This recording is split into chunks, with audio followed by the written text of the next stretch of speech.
네, 안녕하십니까. 안녕하십니까. 오늘은 영재 학생들이 참 다양한 유형들이 있는데요. 요즘 인터넷 미디어 발달로 영재이지만 이 독서에 좀 흥미를 못 느끼는 아이들이 있습니다. 하지만 영재들이 좀 더 심화 영재로 거듭나고 자신의 관심을 좀 넓히고자 한다면 역시나 독서만한 것이 없거든요. 그래서 책을 읽지 않는 영재들이 어떻게 하면 더 책을 읽을 수 있게 할 것인가. 예. 대성 선생님하고 말씀해 주시는데, 이제 만나자마자 저희가 쉼도 없이 이 영상을 찍다 보니까 서론이 너무 긴 것 같아요. 오늘 주제는 책을 읽지 않는 영재. 어떻게 지도할까, 지원할까입니다. 자, 우리 흔히 이제 오해하는 것들이 뭐냐면, 영재들은 독서를 좋아한다라는 그런 가정이에요.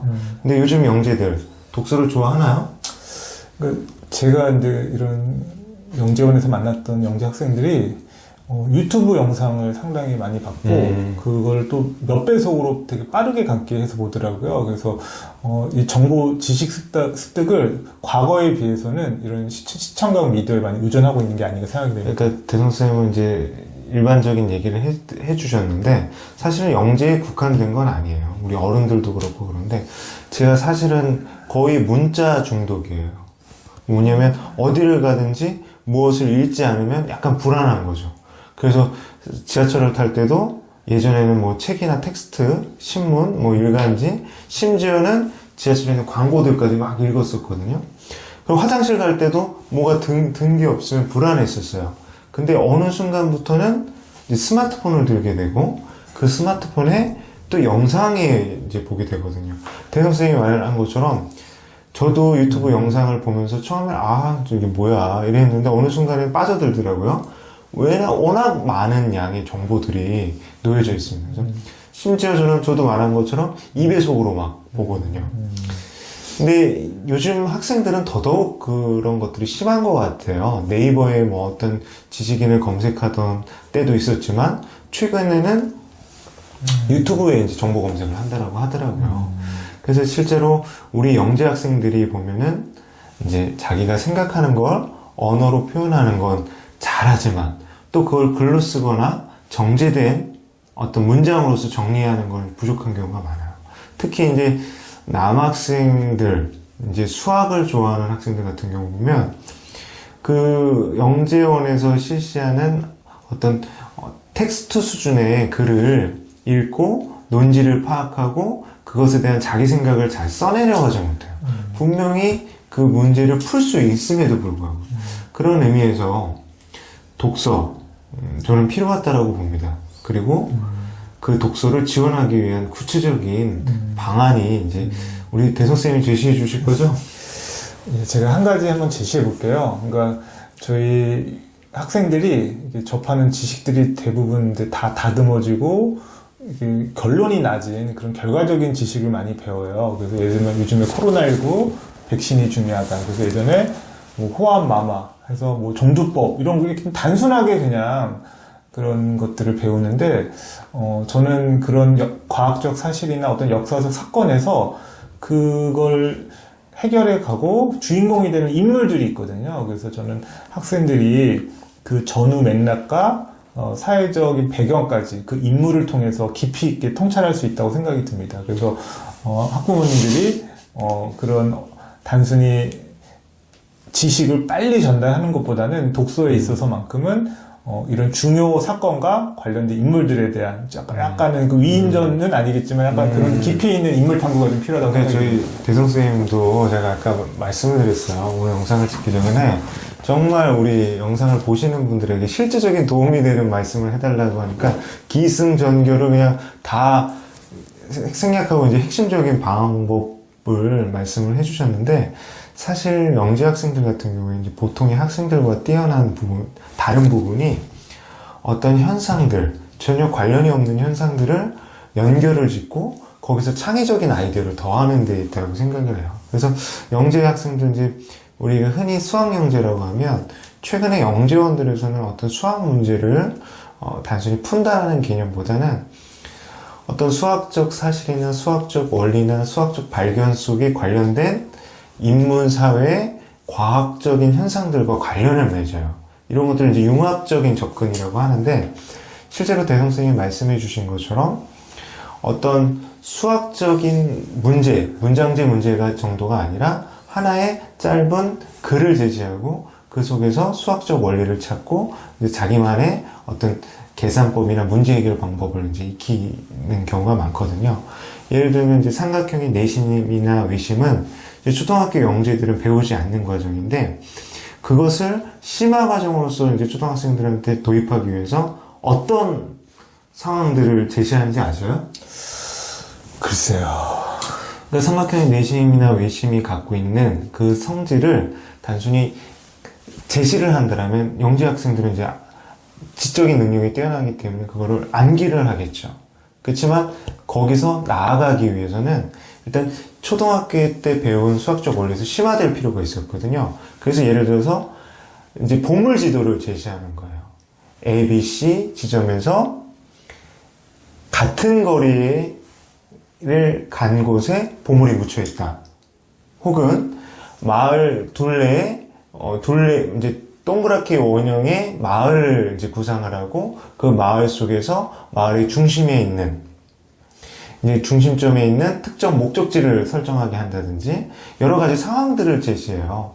마찬가지로 독서도 수학영재들한테 그런 상황을 제시하는데 독서만한 것들이 없고 이제 독서만큼 유익한 것들이 있거든요. 아니 없고 자꾸만 헷갈립니다. 예를 들어서 우리 대선생님한테 제가 질문을 해볼게요. 얘는 피라미드의 높이 막대기 하나로 잴 수 있습니까? 아, 그거는 이제 가능한 걸로 알고 있습니다. 당황했습니다. 저희 수학적인 예전에 이제 수학자들이 수학적 원리를 이제 발견하는 것들을 역사적 사실을 재미있는 어떤 형식의 이제 뭐라고 할까요? 그 글로써 제시를 하게 되거든요. 그렇죠? 그래서 이제 미션의 형식으로 빌려서 그리고 예를 들어서 저희가 가장 많이 알고 있는 게 아리스토텔레스가 목욕탕에서 뭐라고 했죠? 유레카라고 했죠. 그렇죠. 예. 그 이제 부피와 질량의 개념을 도입할 때 그런 예화들을 이제 도입을 하는데 영재 학생들은 제가 보니까 이런 상황에 대해서 배경 스토리가 있는 어떤 영재 학생들이 이제 배경 스토리가 있는 사실에 대해서 열광을 합니다. 약간 매니아적 취향이 있다라고 해야 될까요? 그래서 저는 영재원 학생들하고 수업을 할 때 1시간에 한 문제를 풀더라도 다각적인 접근을 해요. 그리고 거기 속에서 학생들이 어떤 탐정의 입장으로서 그리고 때로는 작가의 입장에서 그 정해진 길이 아니라 자기의 길을 찾도록 이제 지도를 많이 하거든요. 그런 의미에서 독서도 영재 학생들의 흥미를 유발할 수 있는 문제와 연결돼서 제시를 된다라면 독서를 싫어하는 영재 학생들도 충분히 관심을 받을 수 있다고 생각을 해요. 그래서 지금 혜성 선생님께서 말씀하신 게 이제 그 단순히 이제 정리된 지식이 아니라 다양한 가지치기가 되어 있는 배경 지식을 영재 학생들은 되게 그 안에서 나름의 스키마와 지식을 구조화하는 그런 과정을 거치거든요. 그래서 지금 제가 아는 위인들의 이런 독서법을 보면은 뭐 예를 들면 바둑에 대해서 이제 공부를 한다 그러면 책을 한 권만 사주는 게 아니라 이렇게 낮은 단계, 중간 단계, 높은 단계 책도 같이 읽고 그 다음에 바둑을 여러 가지 방향에서 봤던 책들을 같이 제공함으로써 영재 학생들은 일반 학생들에 비해서 지식을 이렇게 구조화한다거나 그걸 엮는 능력이 되게 뛰어나고 이런 다양한 측면에서 이거를 이렇게 통합적으로 보는 능력이 뛰어나거든요. 그래서 혹시나 우리 아이가 관심을 보이고 좀 영재성 있는 분야가 있다. 그러면 그 분야 안에서 조금 과할 수도 있지만 그쪽에 있는 책을 좀 다양하게 구비를 해놓는 게 그 아이의 영재성 신장에 도움이 된다고 우리 생각합니다. 대성쌤은 항상 이제 맞는 말씀만 하는데 제가 좀 우리 구독자들을 위해서 조금 더 구체적인 예를 들어볼까요? 대성쌤 그 아람브라 궁전의 그 추억인가요? 그 드라마 혹시 보셨어요? 제가 조금 봤습니다. 거기에 이제 현빈이 나오고 네, 박신혜라는 유명한 배우가 나오는데 이제 스페인에 있는 아람브라 궁전에 가면 거기 이제 수학적 원리가 숨겨져 있습니다. 아람브라 궁전 어떤 궁전인지 좀 설명을 해주세요. 역사적 사실을. 아니 저도 그 드라마에 관심 잘 모르고 얼핏 들었는데요. 네. 뭐 이렇게 기하학적인 뭐 아름다움이 있는 건가요? 아유 우리 대성쌤 눈치가 빨라갖고 이제 스페인에 있는 이제 아람브라 궁전에 가면 이제 스페인이라는 곳은 어떻게 보면은 어떤 중세 시대의 종교적인 어떤 전쟁이나 여러 가지 문화가 혼합되어 있는 그런 곳이죠. 그래서 그 아람브라 궁전에는 사실은 이슬람 문화권의 이제 그 기하학적인 무늬가 새겨져 있습니다. 기하학적인 무늬가 새겨져 있는데 그 무늬를 지금 갑자기 제가 생각이 안 나네요. 그 테셀레이션이라는 이제 수학적 개념이 있는데 여러 가지 형식으로 바닥을 빈틈없이 꽉 채운 것이죠. 이게 이제 쪽매 우리 이제 우리나라의 언어로 이제 표현을 하면 쪽매 맞춤이라고 하거든요. 근데 그 바닥을 빈틈없이 채워나가는 게 사실은 쉽지가 않아요. 다각형을 이용해서. 근데 영재 학생들한테 단순히 너희들 이 평면이 있다, 혹은 이 입체가 있다, 특정 도형을 반복적으로 사용해서 가득 채워봐라. 이렇게 얘기를 하면 영재 학생들은 사실은 뭐 집중력 있게 할 수 있는 친구들도 있지만 영재 학생들은 이제 흥미가 좀 떨어져요. 자기주도적인 학습이. 그럴 때 저는 이제 도입하는 게 뭐냐면 이제 수업 도입 과정에서 이제 그 당시에 이제 십자군 전쟁이나 이슬람, 기독교 문화 간의 서로의 그런 갈등에 관한 짧은 이야기를 들려줍니다. 때로는 텍스트가 될 수도 있었겠죠. 그럼 그 텍스트를 제공을 해요. 그러면 수학영재 학생들이 그런 텍스트를 읽으면서 이걸 왜 선생님이 제시했을까? 라는 생각을 하게 되거든요. 근데 거기에서 이야기가 전개되는 중에 학생들에게 수학적 질문을 던집니다. 그러니까 학생들은 그 수학적 질문을 그 역사적 사실과 연관지어서 흥미를 갖게 되고 이제 공감적인 관찰을 하게 되고 그 문제를 해결하기 위해서 해결계획을 수립하게 되거든요. 처음에는 그런 과정들이 어색하다가 어느 순간이 되면 굉장히 지적 호기심들이 자극이 돼요. 그래서 실제로 요즘 많은 이제 영재 프로그램들 같은 경우에는 영재 프로그램 자체에 그런 짧은 글들이 이제 들어가 있습니다. 근데 그 짧은 글들만으로는 학생들의 지적 호기심이 충족이 안 돼요. 그래서 대부분의 이제 영재 학생들이 학교에서 이루어지고 있는 영재 교육이나 사교육 시장의 영재 교육이나 혹은 집에서 자기 스스로 어떤 특정 문제집이나 어떤 자기 주도적인 학습 방법에 대해서 공부하고 있을 텐데 그때는 항상 그 학생이 공부하고 있는 것과 연관된 서적들을 짧은 서적이든 아니면 두꺼운 서적의 부분이든 제시를 제공을 해주시면 좋으세요. 근데 그것도 그런 것들도 이제 너무 어려워하실 게 없는 게 일단 커리큘럼이 나와 있는 영재교육원의 교육과정이나 어떤 특정 챕터가 있는 문제집을 영재 학생들이 해결하게 된다면 그 과제 목록에 맞는 어떤 권장 도서들이 다 매칭이 되어 있습니다. 그런 것들은 굉장히 인터넷상에서 이제 검색하기가 쉬운 상황이죠. 예, 그리고 이제 그 책이라고 하면 요즘 학생들은 디지털 네이티브라고 하잖아요. 디지털 원주민이라고. 그래서 책에 대한 그런 거부감이나 약간 불편함이 있어요. 그래서 책을 저는 늘 제가 가르쳤던 영재 학생들한테 교과서처럼 읽지 말아라. 그러니까 처음부터 끝까지를 순서를 지킬 필요가 없다. 그래서 관심 있는 목차를 먼저 보고 전체적인 마인드맵을 그리고 거기서 내가 필요한 부분을 먼저 읽고 그리고 거기서 확장해 갈 수 있도록 해라. 그리고 한 권을 다 읽고 다음 권을 읽는 게 아니라 여러 권을 섞어 읽을 수도 있다. 이게 중요한 말씀 하셨어요. 그러니까 한 권을 다 읽기보다는 관심 있는 부분을 읽게 하고 그리고 더 관심 있으면 다 읽을 수도 있고 아니면 관심이 거기서 머무른 다음에 다음 책으로 넘어갈 수도 있는 거예요. 그리고 그 서재에 있으면 그 나중에 계속 한 번 읽고 끝나는 게 아니라 계속 읽고 또 읽고 그러면 그 책을 사라는 겁니까? 그러니까 저는 이제 영재 학생 어머님들께서 책 구입하는 비용은 가장 저렴한 투자라고 생각이 들거든요. 그래서 네, 말씀하십시오.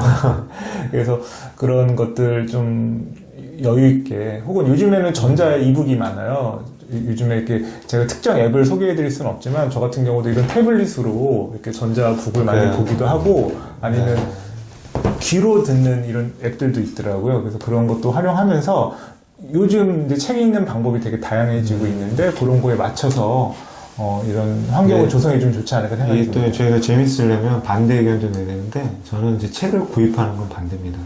물론 이제 과거에는 책을 많이 사는 것이 사실은 필요했어요. 왜냐면 책을 구하기 힘든 경우도 많고 그런데 저는 책을 구입하기보다는 책을 읽고 정리하는 게 중요하다고 생각을 해요.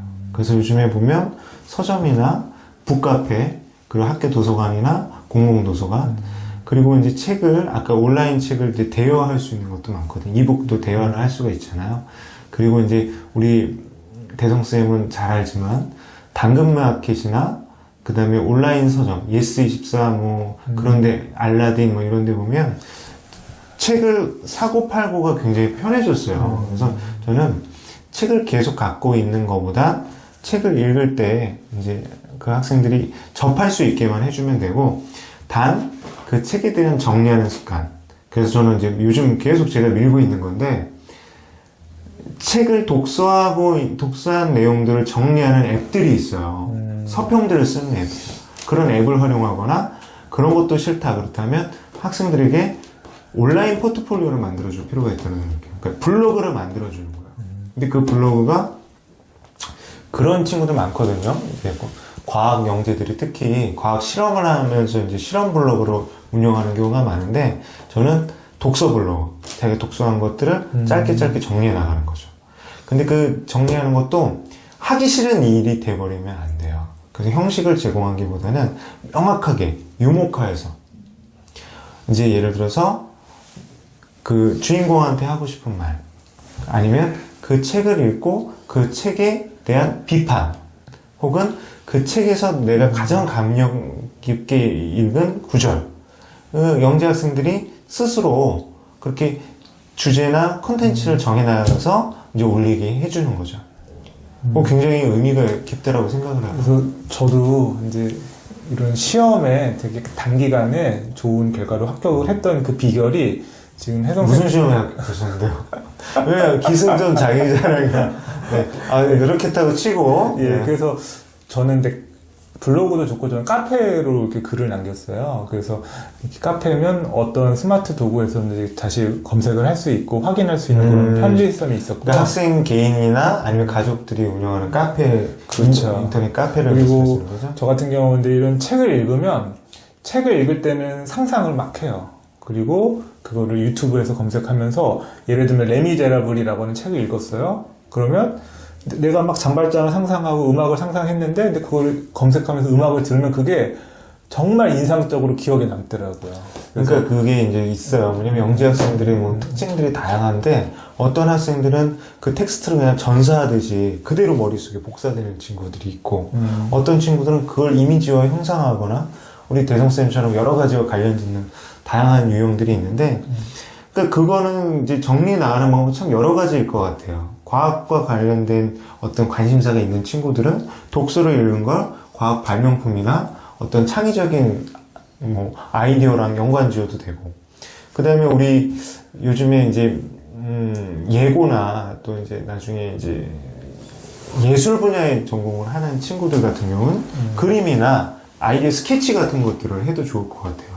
그런 떠오르는 시선들. 그리고 이제 저희가 흔히 수학 영재들 같은 경우가, 요즘 수학 영재들은 사실은 단순히 수학 공식에 머물러 있지 않거든요. 그래서 저는 수학하면 이제 다음번에 이제 하자고 이제 이야기하자고 제안을 했던 게 뭐냐면, 소프트웨어 영재하고 컴퓨터 좋아하는 친구들, 수학 영재들은 은근히 이런 어떤 공통 카테고리가 있습니다. 그래서 책을 읽고 그거를 어떤 논리적인 뭐 3단 논법이든 귀납조 추론이든 연역 추론이든 정리하는 습관들을 갖는 걸 좋아하는 친구들이 있어요. 명제를 설정하고 가설을 설정하고, 그런 수학 영재들만의 어떤 정리 방법도 있을 것 같아요.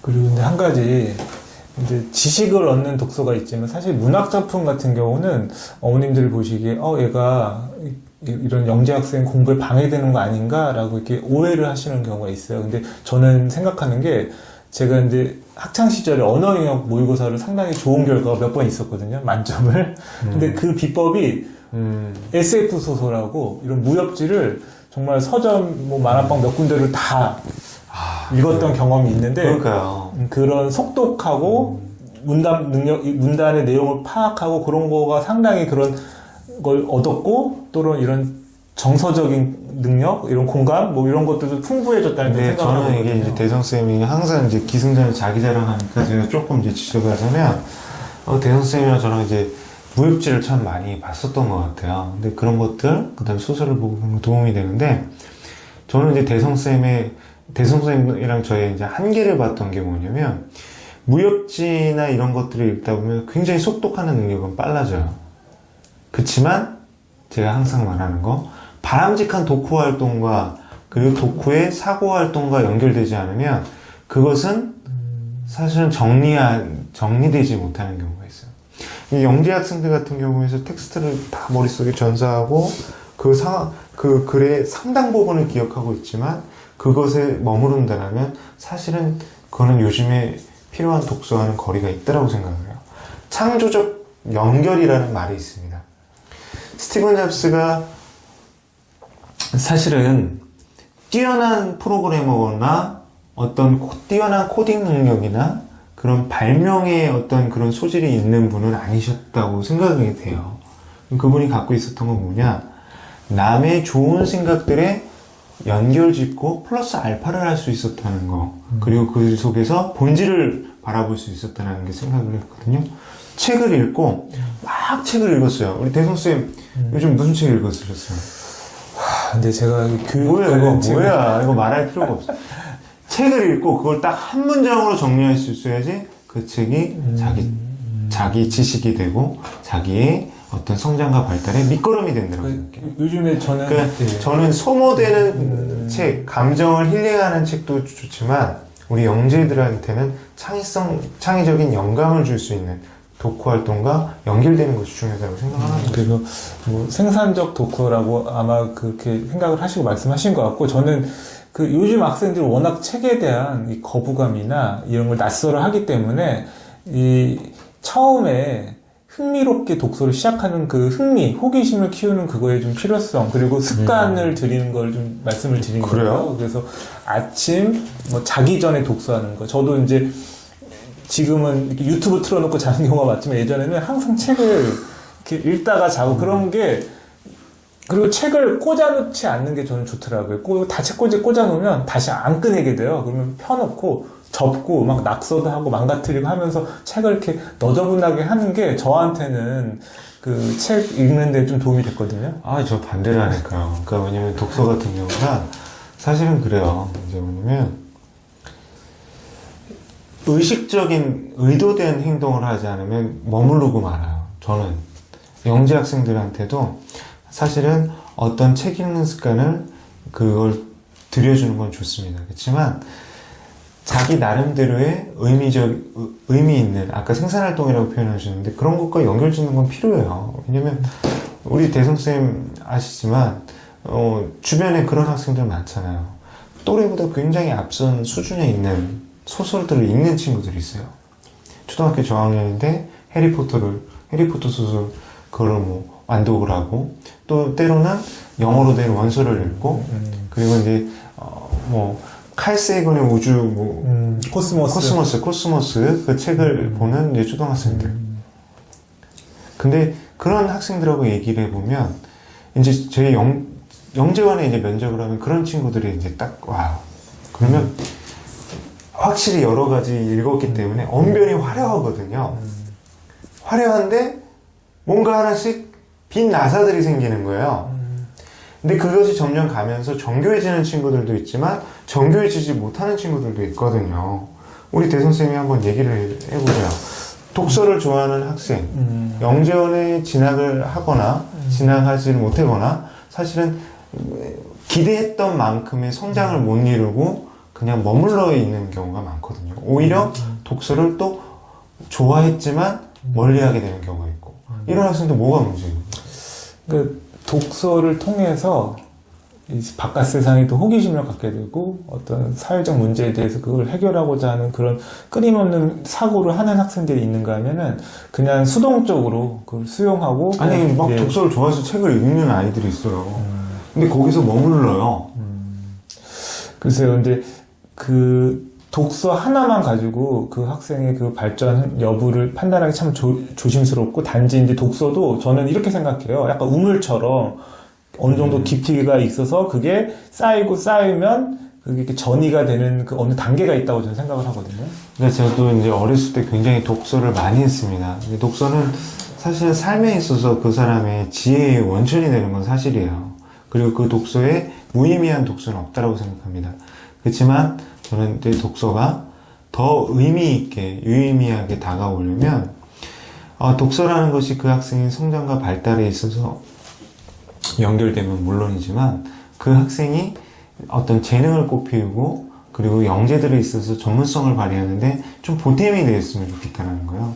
그런 것들을 위해서 제가 아까 독후 활동에 대해서 말했는데, 이제 영재 학생들 같은 경우는 사실 책을 읽는 시간들이 너무 즐거워지면 그냥 빠져들어요. 몰입하는 학생들이 있어요. 근데 사실 요즘 학생들은 몰입하기가 힘든 여건이거든요. 그러니까 이제 수업 시간에 다음 쉬는 시간을 기다리면서 수업에 멍하니 있거나, 사실은 독서라는 것에 너무 빠져 있는데 편향된 독서를 하는 경우가 있어요. 그래서 저는 같은 경우에는 자기가 좋아하는 독서 플러스 그 다음에 보이지 않는 손을 작동할 필요가 있다는 생각을 하는 거예요. 그 뭐냐면 집중 독서가 필요합니다. 하루에 10분, 하루에 30분 고도의 집중을 발휘하는 독서를 하게 하고, 그 독서에는 미션이 있는 거죠. 그래서 저는 그렇게 못했어요. 근데 만약에 지금 저희 아이들을 다시 키운다면 저희 이제 와이프가 보면 막 자식 교육은 잘 못하면서 막 흉을 볼 텐데, 그걸 한번 해보고 싶어요. 이스라엘의 가정처럼 읽은 책에 대한 가족 간의 독서 토론을 해보고 싶다는 거예요. 독서 토론. 그리고 아니면 3분 스피치. 독서라는 것이 자기 안에서 머물러 있고 그것이 긍정적인 어떤 잠재적인 에너지로 남아있는 것도 중요하지만, 즉각적인 그리고 그 스스로가 느낄 만한 어떤 그런 촉매 역할도 할 수 있다고 생각하는데, 거기서 가장 또 밑거름이 되는 게 독서 토론입니다. 독서 토론. 이건 독서 토론하면 또 이야기가 길어지기 때문에 여기까지 하고, 그 다음에 이제 3분 스피치.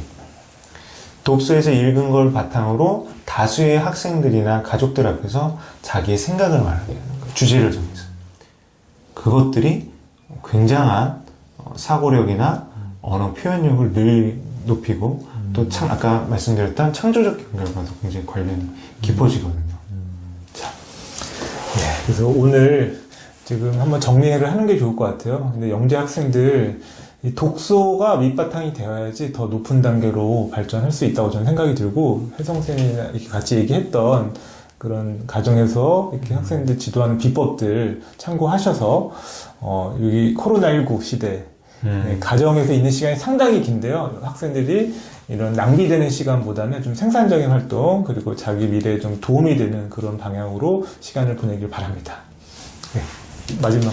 네, 맞춰야죠. 너무 말이 길어졌습니다. 저희 다음에는 이제 여러 가지 또 영재에 대한 이야기를 하겠지만, 영재들한테 독서 꼭 필요한 거죠? 당연하죠.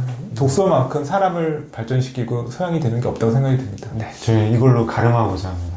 네, 이상 마치겠습니다.